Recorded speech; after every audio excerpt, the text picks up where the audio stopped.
Olá pessoal, sejam bem-vindos ao Didaticativa.com. Meu nome é Eduardo Romão e dando andamento na análise trimestral aí do primeiro trimestre de 2020. Hoje eu vou falar sobre as construtoras, a segunda parte da análise das construtoras, dado que eu já tinha feito um vídeo anterior falando de outras. Então, começamos aqui falando do lucro da PDG, Elbor, Rossi, Trisul, Viver, Tenda e a IU Inc. Empresas do setor de construção e incorporação imobiliária. Então, a gente vê que de todas elas aqui, a única que apresentou lucro nos dois períodos foi a Tenda, e as únicas, na verdade, né? A Tenda Construtora e a Trisul, sendo que a Trisul foi a única que apresentou um resultado positivo quando comparado a março de 2019, e a pior de todas é a PDG, que apresentou prejuízo nos dois trimestres, apesar de ter tido uma melhora em relação ao prejuízo. O prejuízo diminuiu de 240 milhões em março de 2019, caiu para 175 milhões em março de 2020. O EBITDA, a gente vê a mesma situação, é quase um reflexo do que foi o lucro líquido do período, ou seja, PDG mais uma vez apresentando resultado negativo nos dois trimestres. A Tenda apresentando resultado positivo, ainda que menor, e a Trisul apresentando resultado positivo e uma melhora em relação a março de 2019.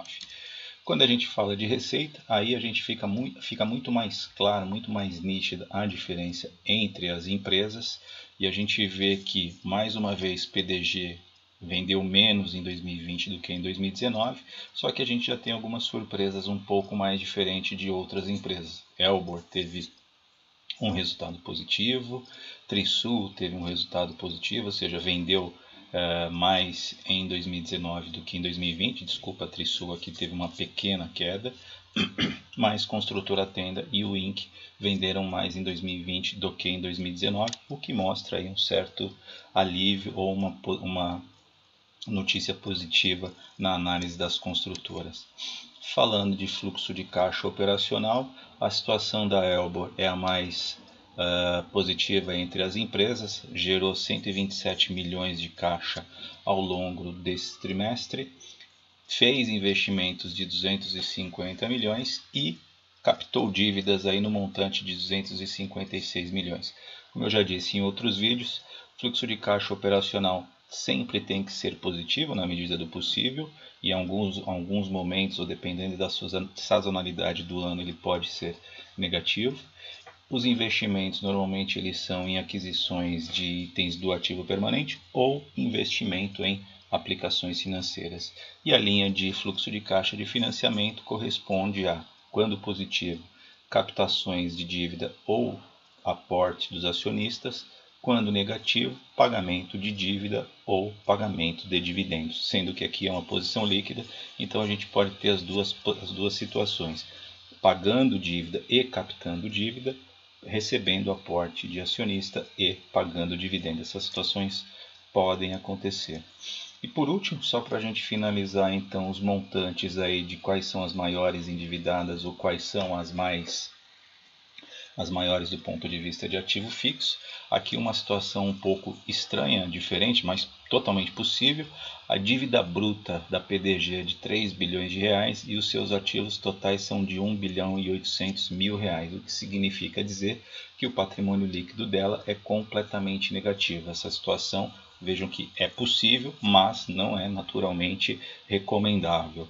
Por outro lado, a Elbor é, nesse conjunto aqui, a maior de todas, com 4,6 bilhões de reais em ativos, seguido pela Tenda com 3,6, 3,5 bilhões de reais em ativos totais.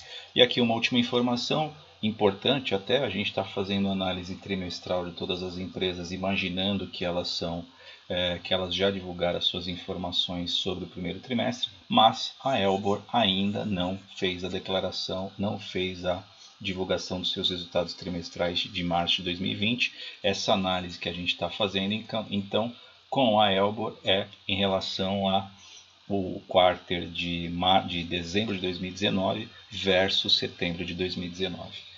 É isso, pessoal. Espero que tenha sido claro, espero que tenha sido objetivo. Espero que vocês tenham gostado. Se gostaram, dá um like. Se não gostaram, dá um dislike, para a gente ver como que está a qualidade do vídeo.